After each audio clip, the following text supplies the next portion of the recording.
បាទមើលសួរចឹងចង់សួរបងដែលមកជាបាលរដូវបាទនេះមកពីខាងស្រុកណាភូមិណាខេត្តណាដែរបងបាទខ្ញុំមកពីខាងភូមិតងតឡាភូមិតងតឡាគឺខខខេត្តកំពង់ចាមស្រុកព្រៃសង្ខខេត្តកំពង់ចាមបាទចុះអាការៈនៃការកើតនេះប្រហែលឆ្នាំហើយបងកើតតាមវិញខ្ញុំកើតនេះវាចូលហើយជា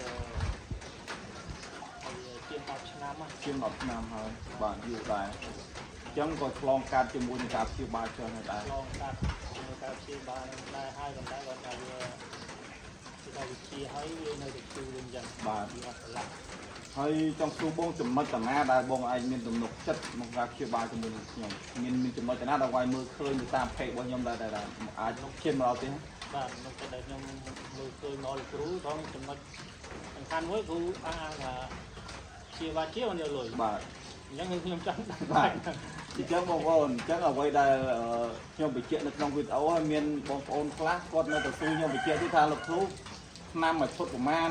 មកកញ្ចប់ប្រមាណហើយអីក៏មិនលុបនៅតែសួរខ្ញុំច្រើនដែររាល់ថ្ងៃនេះនៅគឺសួរច្រើនមកហើយខ្ញុំបានបញ្ជាក់នៅក្នុងវីដេអូរបស់ខ្ញុំថាខ្ញុំអត់លុបទេថាខ្ញុំជាបាល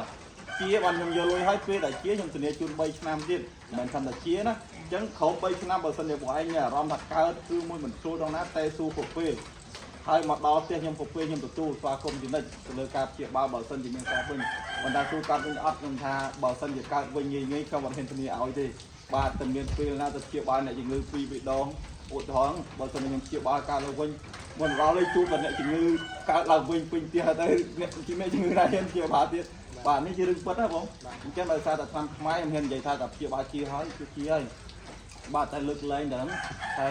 វាមិនហ៊ាននិយាយមកជីវិតទេអាចថា4 10 20ឆ្នាំនេះក៏យើងហូបចំណីអីថាយើងមិនស្រឡាញ់ខ្លួនណាអាហ្នឹងយើងអាចប្រឈមខ្លាំងខ្ញុំនិយាយត្រង់អ្នកដែលបើកឡានប្រចាំថ្ងៃហើយនឹងអ្នកអង្គុយប្រចាំថ្ងៃបាទពីហ្នឹងគឺប្រឈមខ្លាំងប៉ុន្តែក៏មិនមែនពី3ឆ្នាំកើតដែរអាចចន្លោះជុំ7 8ឆ្នាំមកបាទមិនមែនកើតភ្លាមណាអញ្ចឹងមិនមែនកើតភ្លាមទេនឹងក៏យើងជួបគ្រាប់ជួបបាទប៉ុន្តែ7 8ឆ្នាំ4 10ឆ្នាំក៏យូរដែរមិនមែនជាគឺងាយទេអញ្ចឹងអ្វីដែលបងត្រូវតាមដានជាមួយខ្ញុំទៀតគឺរយៈពេល7ថ្ងៃទៀតគឺខ្ញុំនឹងធ្វើវីដេអូមួយបងថាទៅតាមបាទ